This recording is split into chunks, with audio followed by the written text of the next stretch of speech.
MX5 Cup, the best racing in the entire world. Seconds of your jaws drop the entire race, bumper to bumper racing, action packed every single lap. If you blink, you miss so much. And we actually had this bet where if I got a top 10, he would dye his hair bright pink. When the helmet goes on, nothing else matters.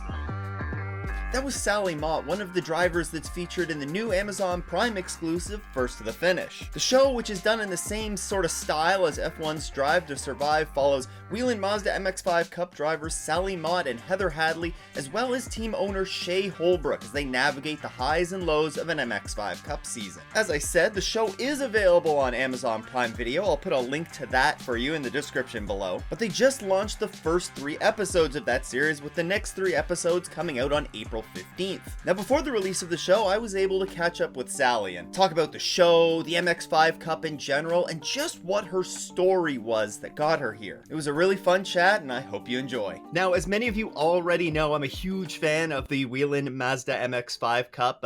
I think it offers incredible racing, and we just continue to see sort of the stars of tomorrow. We've seen recently, Connor Zilic come and go through the series, make his way up to now eventually NASCAR. I am now joined by one of those Mazda MX-5 Cup drivers, Sally Mott, a second-year driver in the series, and certainly a name that you're going to be hearing more about. She is one of the drivers that's featured in a new Amazon original show that's coming out called First to the Finish. Sally, thanks for joining me. Yeah, thanks for having me. I'm super excited. Yeah, it's an exciting time for everybody. It's an exciting time for you. You've had a really busy couple of weeks from everything that I've gathered. Now, before we dive too much into First to the Finish and start talking about the show, we want to get a little bit of an idea of your racing background, where you're coming from. All the drivers have such a unique story that's behind them, and I know that yours is a fairly unique one as well. So tell us a little bit about your racing background and how you ended up in the MX-5 Cup. Yeah, it's actually a crazy story. I grew up around racing. My dad's been racing since he was 8 years old. He's raced everything from karts to stock cars to formula cars to sports cars, everything. And so I just remember walking into the living room hearing Lewis Hamilton this, Lewis Hamilton that, and I would sit on the couch and watch F1 with him, not really knowing what was going on. I was like, oh, this is, guys are just driving around. Like, what is this? And he wanted a boy, Fast Freddy or Mustang Sally, right? And he got a girl. So he was like, he also has a company called Ribtect in karting. It's for safety protection, like because the most common injury you get is breaking your ribs. So, anyways, natural thing. Hey, let's bring my daughter to the kart track. Maybe we'll plant the racing bug in her ear, and maybe I'll get the son I never got through her, and we'll go racing. So I did some karting stuff when I was 8. I just drove around and, he asked if I wanted to go racing and I said no. I wish I would have said yes because I would have had so much experience by now. I think everything happens for a reason. Maybe I would have been burnt out, right? True. So we kind of stopped doing that for a while. And then actually when I turned 15, I literally had a mindset change where I was like, you know what, Dad, that racing thing's really cool. And he would go coach people my age. And I was like, what? Like, I'm your daughter. Like, this needs to happen. This is I don't have anyone in school who's racing. This is just a cool thing. Like, why am I not taking advantage of it? So we did my first kart race and I got taken out in the first corner, first green flag ever. But 10 minutes into the car ride home, it was silent until I was like, you know what? That was really cool. Let's keep doing that. And from then on, I had no chance. I mean, I was addicted to racing. So I did some local karting stuff for about 2 to 3 years, started breaking some track records and winning some championships. And then I kind of, took a step back and was like, this is something that I could see myself doing. Like, I want this to be my career. And obviously you got to make money. Oh yeah. You got to money makes the world go round. Exactly. Especially in motorsports. It's so expensive. And so the natural thing to ask next was, what do sponsors want to see their logo on, or who do they want to partner with? And it's not really go-karters. Like, it's so hard to get sponsorship in karting because nobody really watches it on a big scale perspectively, right? Yeah.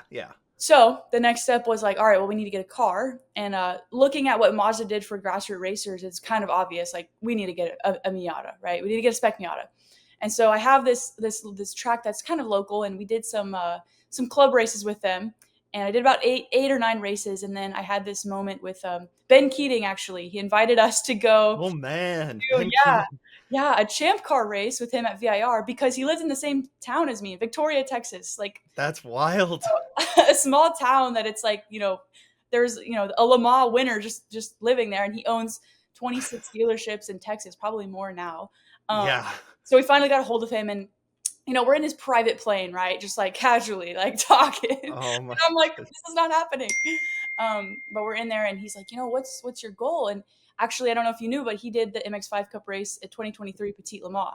I And loved seeing Ben in that car. It's always cool to see the, drivers come back from other series and go and compete in MX5 Cup. It's so cool. and then they usually get their butt kicked because it's so hard, Yes. and they're like, Yes. and then It's it a shows, humbling experience. yeah, and then it shows everybody else, like, oh my god, this is the real deal. Like, if you can win in this, like, if Ben Keating can't do it, then it must Yeah. be something right. um but no, he was like, well, I'm doing an MX5 Cup race in October, like, you should do it too. And I was like, I only have club experience, like, what are you talking about? He's like, I think you should just go for it. And I was like, oh. I was like, I'm gonna have to raise 30 grand in sponsorship money. Yeah. So after that weekend, we had our race and everything, but it really sparked things. And I actually went out there, got 30 grand to go racing, and I did my first race, Petit Le Mans 2023, and I was racing with Ben Keating. And it put my name out there because I heard of the shootout, and I was like, this is a smart Yeah. thing to do. I just need to do it. I was Yep. really scared, and I was like, I don't know what I'm doing here. Like, I just did some like club spec Miata. Like, I should not be here. I had imposter syndrome, like, so bad. Yeah. And I was just freaking out. But the thing is I was there, and I put my name out there, and so I got nominated for the shootout. Um, and then I actually was not an original finalist. Like, when they called the names for the 12 finalists to go to the MX5 Cup shootout, I was not on Uh-huh. it. So they actually called me like a week or two before the shootout. They're like, hey, somebody dropped out, one of the females, and we want you to come because you were like a second choice type of thing. And I Yeah. about dropped everything in my hands. I was in like a retail store at the time. I was like, oh my God. So, anyways, I go to the shootout, and I ended up winning it, the women's initiative Yep. scholarship. And I was like, oh, like, they called my name, and I'm walking up like, yeah. Oh my God. What did I get myself into? But I was excited. So we had to sell my spec Miata and get an MX5 Cup car. And then that led me doing my first MX5 Cup season last year. And they also called me before Daytona, and they were like, hey, we're going to shoot a show. You're going to be on the docu-series. And I was like, what? Oh my God. Like, it was just a right time, right place type of thing that changed That's my life, wild. honestly. Yeah. And so I'm at Daytona, the first time ever at Daytona, and, sitting on grid, getting ready to race, and there's a camera right in my face. And I'm just like, Oh, exactly what you want, right? yeah, I'm like, I'm Exactly so what you want. nervous. I don't know how to, oh my God. And it was honestly, this last year was like the craziest year of my life. And it was amazing. And it's just life changing. And now the world's going to get to see it on Amazon Prime. And I'm just like, I don't know if I'm ready. I'm just like, oh my God.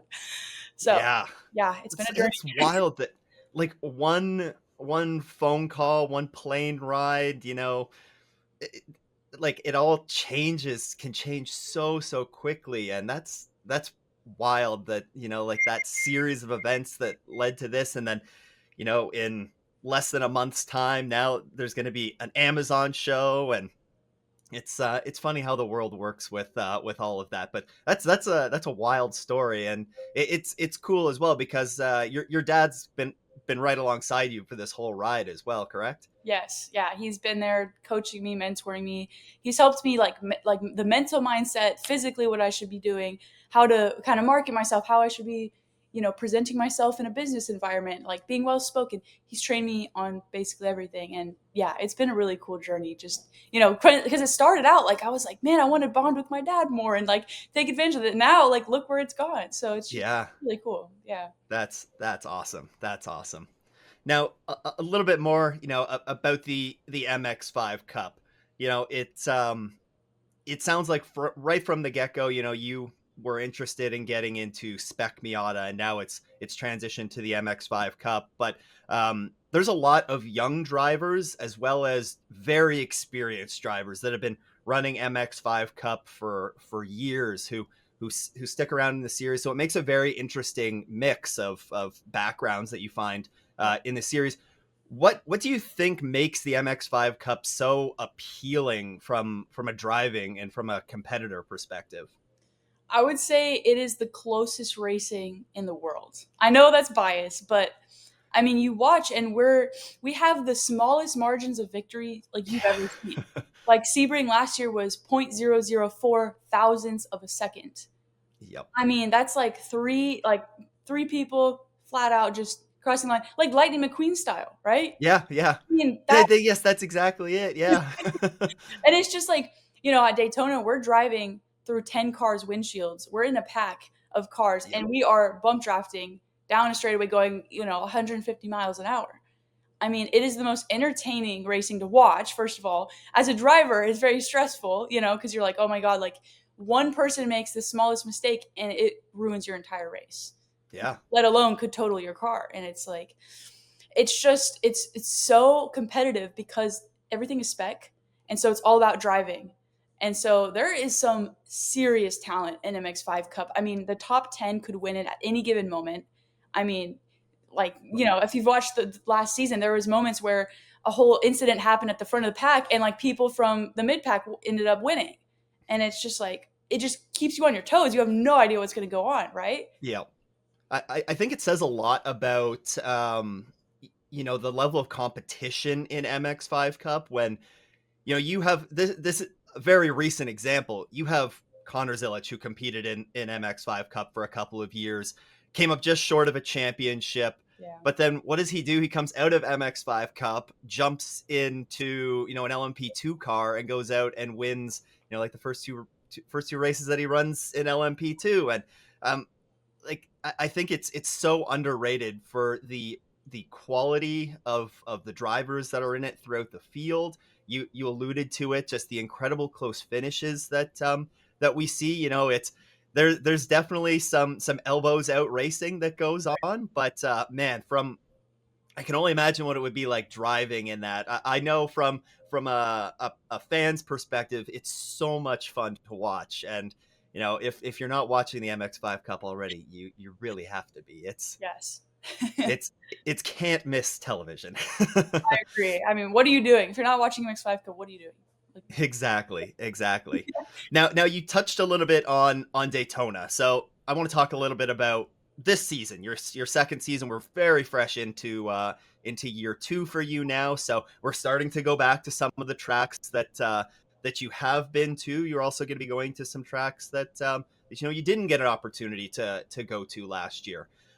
So obviously it wasn't the start that you wanted to have at Daytona, but you bounced back really nicely this past weekend at St. Pete. You got the Penske Shocking Performance Award, which is the Hard Charger Award. So you made up the most number of positions during the race. And then in race two, you also got the Top Finishing Female Award, picking up a very nice top 10. So tell us about your weekend in St. Pete and how you plan to carry some of that momentum that you built through to the rest of the season. yeah, that's a good question. Obviously Daytona was, rain race in race one, and then race two was 17 car pileup, unavoidable. I mean, Yeah. I was starting 12th out of 36 drivers, so I was pretty excited. I was like, all right, it's a good redemption race because the rain race was not great for me. And then, yeah, it happened. It hit the fan. Yeah. um, Yeah, that was a huge wreck, and we've seen a couple of big wrecks in the MX5 Cup in the past few years, but that one was just a big unfortunate one, sort of yeah. kind of a bump gone wrong on a start, and it took out a lot of good cars, and unfortunately you starting 12th, you were right in the middle of it. Yeah, and the thing is I got to finish the race. It could have been a lot worse. I mean, there was cars that got totaled. Someone got a concussion, broke some, Yeah. some bones, and it's just like, I mean, I was driving down the straightaway completely 90 degrees, like tires smoke. But the thing is, as I finished, and it could have been a lot worse. So, going into St. Pete, I was, very excited to kind of have a redemption drive because I didn't really get to show what I've been working so hard on in the off season. Um, so St. Pete qualifying, I make a mistake and I tapped the wall just a little bit. It caused me to spin. It didn't cause any damage, honestly, but I was offline on a blind corner waiting to get back going. And, it's a Mm, street course. It's brutal. Like, you cannot yeah. make mistakes like that. And, I should have, it just happens. I mean, it was my first time on a street course, and, that happened. And so I was offline, and ended up, a car came spinning around and just hammered me. And Oof. it broke the steering rack. It bent the frame again after Daytona, and Oh.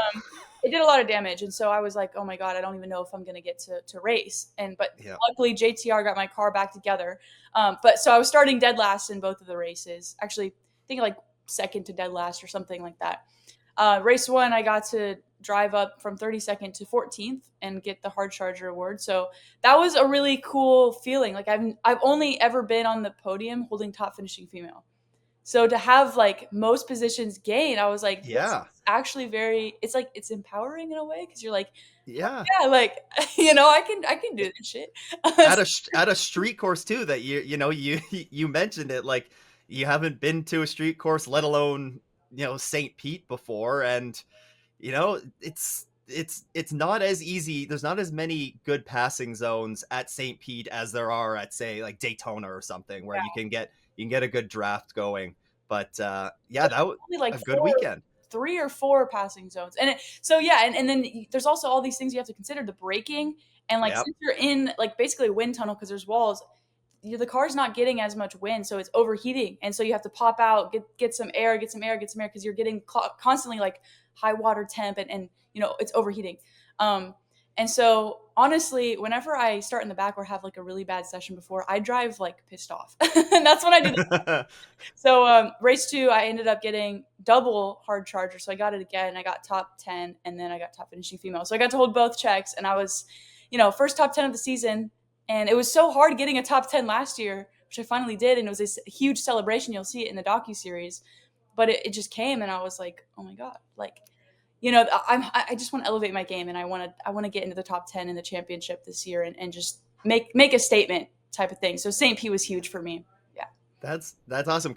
And yeah, of course, you alluded to, top 10 in the championship. That comes with, obviously, the check from Mazda, and there's all sorts of things that come with that. It's a good goal to strive for this year. And like you said, that good run, at St. Pete, a couple of good races, making the most of what we could have just rolled over and had it be a difficult weekend. Oh, got a little unfortunate, but some bad luck in qualifying. But yeah, go and make the most of it. That's what that's what makes a difference at the end of the season. So Yeah. hopefully you can carry some of that momentum through to the next weekend at Barber. Yes. Now, we've touched on your background, we've touched on this season. Let's talk about the show. Let's talk about First to the Finish.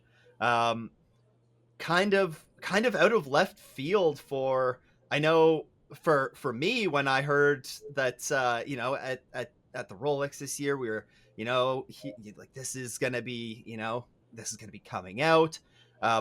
I was shocked, because I had been at so many of these races where the MX5 Cup was present last year. The Glen, Road Atlanta, Daytona. Actually, no, we're not Watkins Glen last year.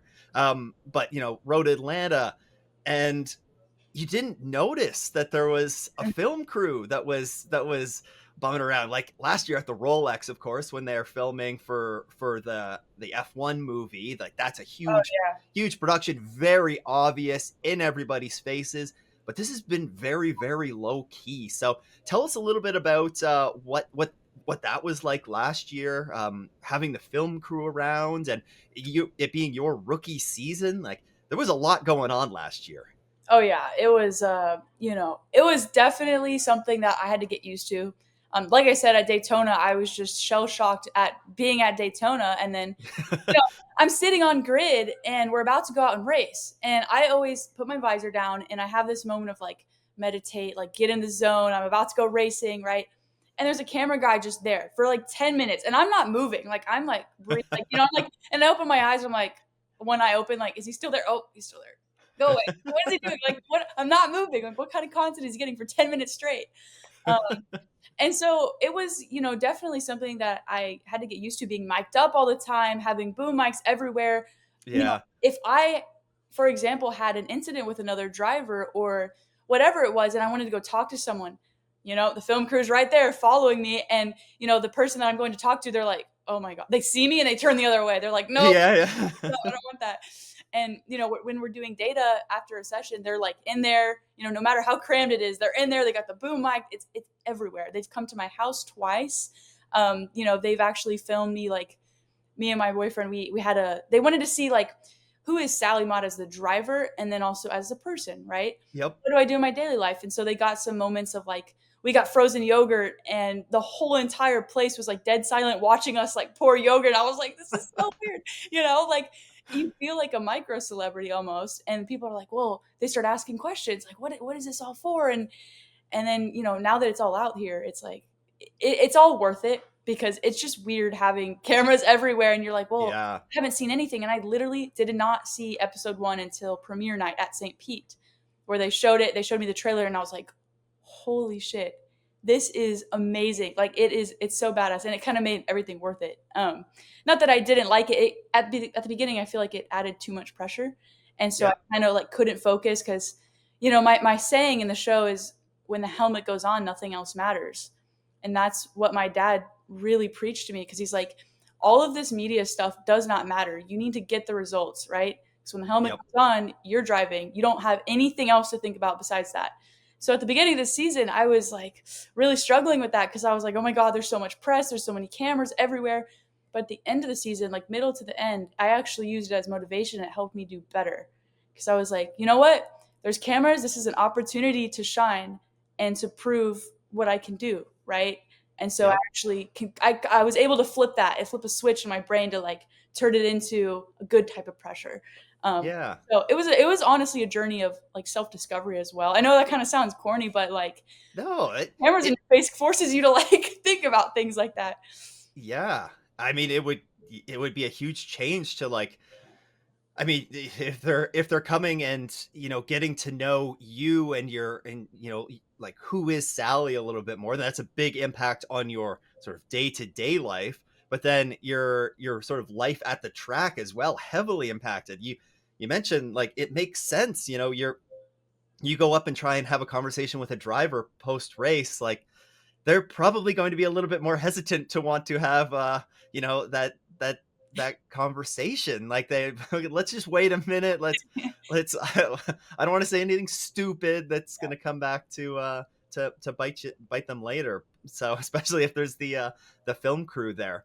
Now with all of this, it was obviously a huge learning experience for you last year, not only again being your first full season in MX5 Cup, but also having this TV crew follow you around. So anything that you would do differently, or yeah, anything that you would do differently either on the racetrack or off the track? So many things. Yeah. I feel like watching episode 1, it was a taste of what it's going to look like to the public. And obviously I know everything that happened in the season, and there's some drama between me and Heather, the other. So it's us two, and then Shay, who's a team owner. But there is Yep. some drama. I mean, I just I mean, it's a show for people's entertainment. They are going to find drama too, where I'm sure there wasn't a ton of for drama sure. to begin with. And like they're not manufacturing anything. They don't have to. It's MX5 Cup. Like Yeah, shit happens it's every true. single weekend. And there's some things that I like realize, like, oh yeah, that happened, and I wish that I either handled the situation differently, or there's moves on track, like you'll see at Laguna Seca. I had this moment with this driver who's actually now my teammate, um where he kind of I took him out in race 1 at Laguna on accident. I mean, it wasn't my intent, and it's just rookie stuff. You Yep. make rookie mistakes. Mistakes. Like I said, I had 1 year of club racing, and Yeah. club racing is not MX5 Cup racing. So Nope. I had a lot to learn. So I made a lot of mistakes on track. I had a lot of difficult conversations with people, and I learned a lot from it. But having the film crew there, I do wish that maybe I came across more professional. Maybe I came across more professional on the radio. That was a big thing. I was very dramatic. Like when somebody hit me or I hit somebody, I was like so quick to like be like, "Oh my god, they hit me!" Like, "Oh," or "That was their fault." And like I was just too emotional, and that's something as a girl like I have to work on, because when something bad happens, I just cry because it means so much to me. Like it means Yeah. the world.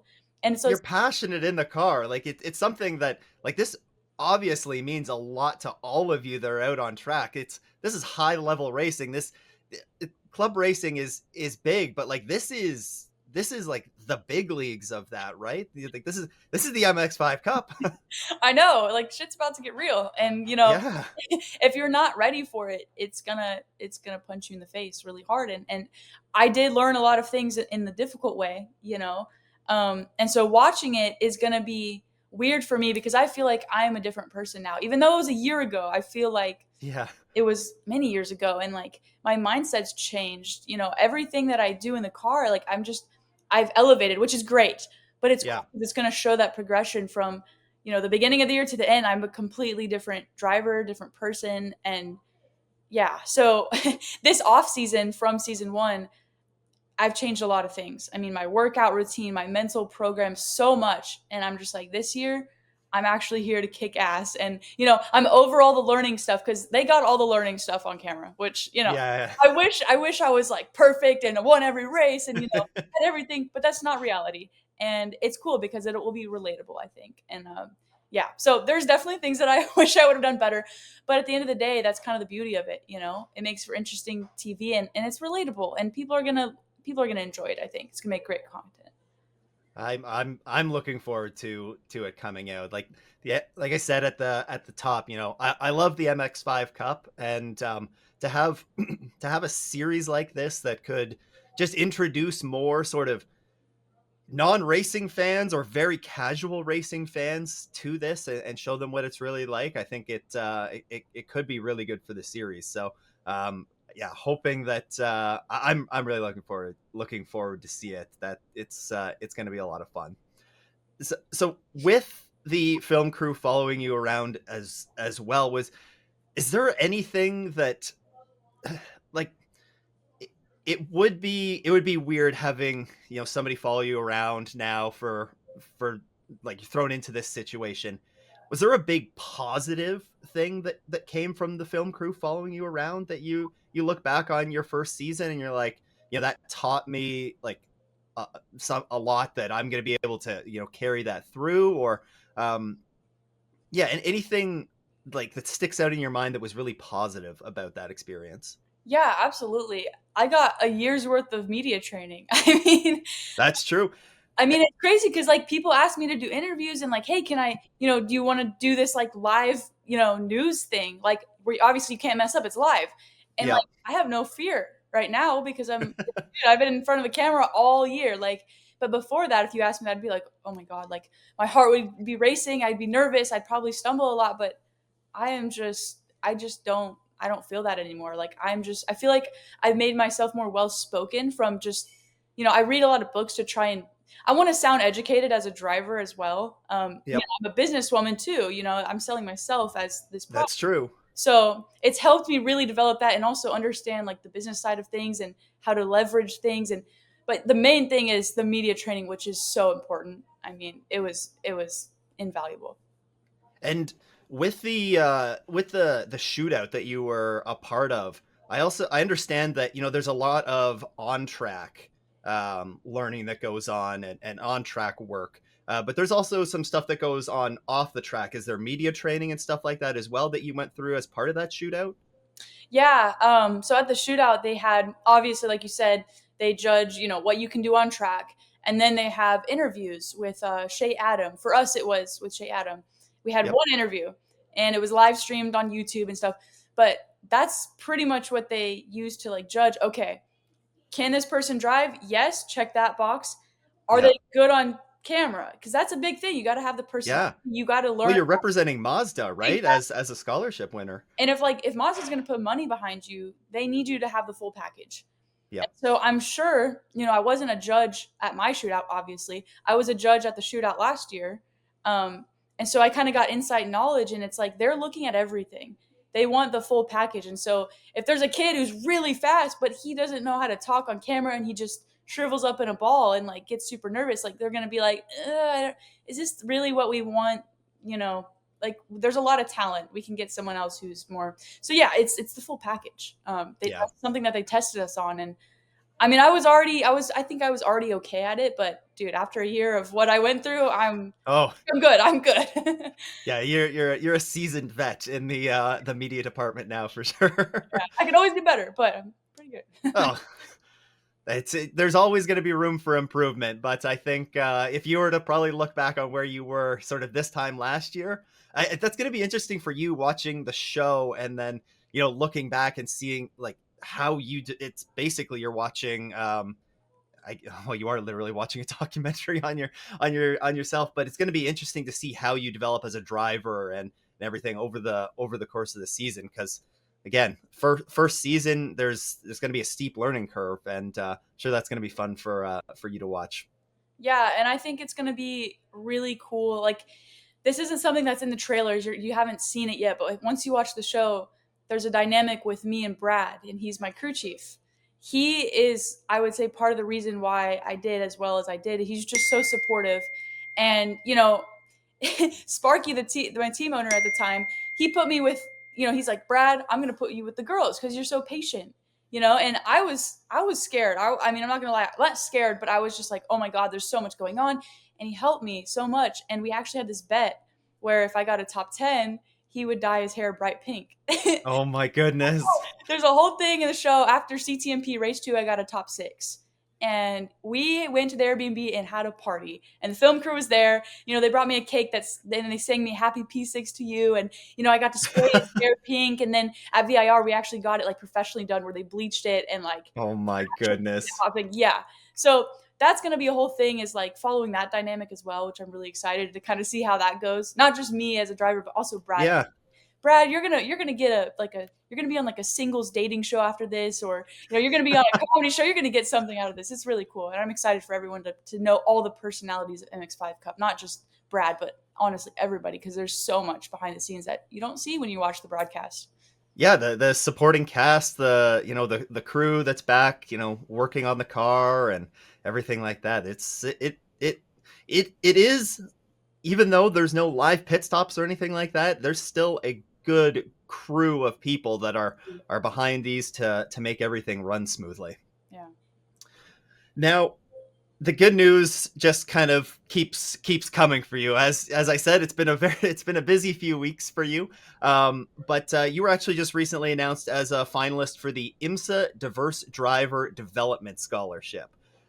So you've already captured or you've won the MX5 the Mazda scholarship. Now you're a finalist for this driver development scholarship. So do you want to tell us a little bit about that? Yeah, it was something that actually I've known about it, and I've known some drivers in MX5 Cup who have been finalists in the past. And it was something that a lot of my friends were like sending me, like, "Hey, you should do this," and I was like, "Yeah, why not?" So I actually had to go and get some professional headshots, and because that's part of it when you submit it, you have to do all this stuff. And they sent me an email like a couple days before they announced it, and I was like, "Oh my god!" I honestly did not expect that, because there's 12 finalists, same thing as the MX5 Cup shootout, right? And Yep. there's a lot of girls, which is really cool to see. And there's like I don't know, 4 to 6 drivers who are MX5 Cup drivers. Yep. And I was like, oh my god, like it's proven, because if you can drive an MX5 Cup car fast, you can drive anything fast. So anything that was a cool thing to see. But for me, it means a lot. I mean, even if I don't win it, the exposure and just being like, hey, this person is recognized for their hard work, and they're good enough to be a finalist. That's going to be really cool. I'm looking forward to creating my business plan, because they ask you for a business plan and what Yep. what series do you want to go into in the IMSA categories, and how are you going to be sustainable? And that's a theme with even Mazda, right? They gave me $75,000 when I won the scholarship to go towards the season. Does that cover a full season? No. Do they do No. that on purpose? Yes, because they want us to go out there and be sustainable and find that sponsorship, right? And so I think, a lot of the IMSA scholarship stuff is the same. You have to bring sponsors with you. You can't just have no budget and hope that it's not going to cover a whole year. Yeah. So it's going to force me to go out there and network and be like, hey guys, actually JTR, the team that I run with now, they run in Michelin Pilot Challenge. So Yep. I'm gonna try to. I don't know. I'm gonna make up some business plan, and it's honestly gonna be a cool learning experience, even if I don't win. Yeah. I'm excited. I think it's a great opportunity, and just the recognition itself is really cool. I'm not gonna lie. Yeah, and you look at some of the drivers that have won that the past few seasons, some really strong drivers that, again, as you said, they were able to, piggyback that money into, a sustainable sort of racing career, and have that really be, something that they can catapult themselves, for the foreseeable future off of, and turn that into a more full-time ride, so, or rides down the road. So yeah, good luck to you in that. I guess we won't find out the winners of that. It's still for a little while, I think, probably. In Yeah, August. late. Yeah. Yeah, okay, later in the summer. So good best of luck with that, and I'm sure we'll hopefully be hearing about, another good phone call maybe coming in your future. Well, thank you. Yeah, I think that'd be really cool. Every driver who's won, it's changed their lives, so it Yes, would be an awesome opportunity. it would. Now, a couple more questions here before we let you go. So, what is your end goal in racing? Where is there a series that you ultimately want to get to? Is it running in a specific race that you've always, watched on TV and you're like, I just want to run in that race one day, like the Indy 500, or is there a series, a race? Where do you ultimately want to get to with racing?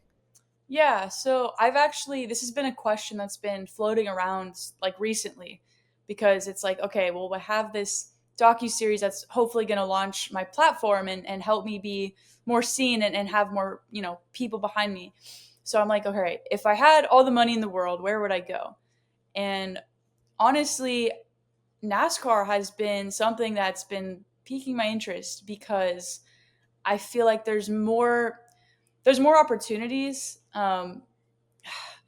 The thing is, like, I love sports car. I love road course stuff, and I'm just like, I'm torn between like Le Mans and like Cup Yeah, Series, right? So honestly, right now I'm kind of shooting for the NASCAR range, where like be the first woman to win a NASCAR Cup race. yeah, Um, and then I'm also like, oh, but if I had $1 billion, I would also go do the 24 hours of Le Mans and try to get, yeah, they say if you get on the podium at Le Mans, then you're immortal, right? Obviously. yeah. But it's just cool. It's a cool thing, right? That's why I look up to Ben Keating. But yeah, so I'm kind of dipping my toes into some oval stuff after Okay. the MX5 Cup Martinsville race. Yes. I did surprisingly well after doing the test, the practice that we did. I was like, well, I don't even know what I'm doing. And my dad was like, if you drive like that, you're gonna get lapped. And I was like, ugh. So I did so much work leading up to the race, and I ended stage one in P8, and stage two we crossed the line like this, and I ended up 11th. So it would have been a 10th with another inch. Yeah. Um, no, And was that your first oval experience at that point? yeah, literally. And so That's yeah, I that's got out of the good. car and I was like, this could be something I would actually, like to do. It'd be good. Yeah. Because, well, I don't know, I never grew up watching NASCAR. It was more like Formula One, IndyCar. Yep. Um, so it's kind of a pivot of a mindset, because I have no Yeah. experience in it, but I feel like exposure's there, and money moves differently in different categories, Hmm. in terms of sponsorship and stuff. It's hard, I'm not gonna lie.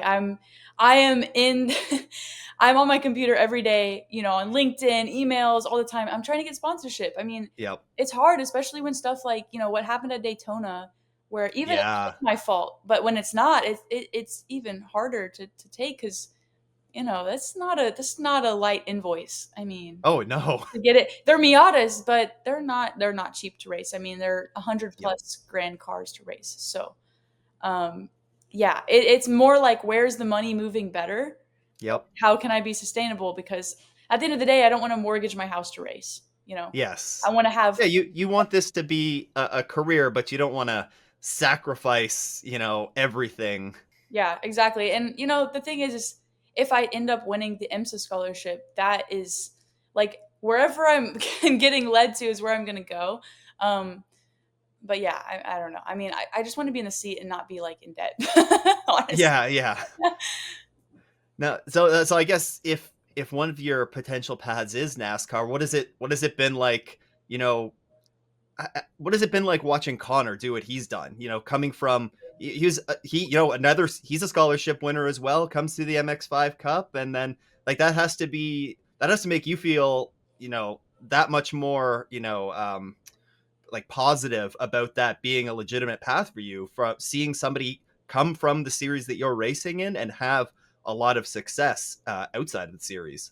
Oh yeah, absolutely. I mean, like I kept saying, like if you can drive an MX5 Cup car fast, Yeah. it's not just about driving fast. It's about racing smart and having that racecraft IQ. Yep. And obviously, Connor is a badass in everything he drives. I mean, he can put it on pole wherever he is, right? But he learned. I mean, he probably learned so much about racecraft, and then taking that to NASCAR. NASCAR is a whole different animal, but like he Yeah. has so much foundation, and it's just a strong knowledge of Yeah. everything. So he can basically take that and go wherever, and that's kind of something that like I would like to do this season and maybe another season of MX5 Cup because I'm also learning so much. I'm not there as a driver yet. Like I want to be winning. That's Well, what I want to be, but I just I got to get more experience. All these guys, they have like yeah. 7 years in MX5 Cup, and sometimes Yep. they're still struggling. Like it's that hard, and so Well, and you were saying that you started karting a little bit later as well. So, it takes time to build up like that strong foundation of racecraft, and there's things that you just can't replicate in the sim. And being able to get that real life experience is huge. and it's expensive. Yes, yes, it's true. It's like all right, we The got sim doesn't replicate the bill either. yeah, you just reset. You're good. Yep. No, but yeah. I mean, and then Jesse Love as well. I raced him at True. Sebring in MX5 Cup. I beat him in one race, and then he went and won Daytona, and I was like, I beat that guy. So it's cool because it's like it's a proven system, and it's not just Connor. There's more drivers who are coming up from Yep. MX5 Cup, and they are going places. Yes. They started and made their name in MX5 Cup, and that's what I plan to do as well. Yeah. Yeah, it's been really cool to see how that driver development sort of ladder has worked. Especially in the last few seasons, and some of the talent that's come out of the series. So, Yeah. again, looking forward to another season of watching all of you guys, further develop your skills, and just more great racing and super close finishes there. Well, thank you. Yeah, So I'm excited too. so to kind of wrap up, I like I want to structure this question as kind of like you're stuck with someone in an elevator for like 30 seconds. Now, what are you doing to convince them to watch? What are you saying to convince them to watch an MX5 Cup race? What's your sales pitch? Okay, here we go. MX5 Cup, the best racing in the entire world. Seconds of your jaws drop the entire race, bumper to bumper racing, action packed every single lap. If you blink, you miss so much, and it's your mind is going to be blown. I don't know, something like that. I mean, if you're spot on. If you blink, especially at a track like Daytona or something, you could miss the whole pack going by. So yeah, Or the whole pack spinning out and crashing. So. yeah, yeah. Hopefully not. Hopefully not. But you could miss that for sure. Yeah, No, that's awesome. It's yeah. More people need to follow the MX5 Cup series. It's readily accessible for anybody to do. 45-minute races. Anybody can watch it. It doesn't take that long. So if you're not watching the MX5 Cup already, you should be. Sally, where can people follow along with you on your journey in the MX5 Cup this season, and wherever your future racing endeavors take you? yeah. Instagram is a big platform that I use. Sally Mott Racing, SallyMottRacing.com, Sally Mott on Facebook, on LinkedIn. It's all the same. Yeah, follow me on all the platforms, and there's going to be some cool stuff happening in the next couple of weeks when the show comes out. And yeah, so definitely follow along and get ready for a journey. Awesome. Awesome. Well, Sally, thanks for joining us here today. And I know Barber's still a little ways away now, like a little over 2 months almost. Yep. Yeah, so a little bit of a break, but best of luck when you hit the track again.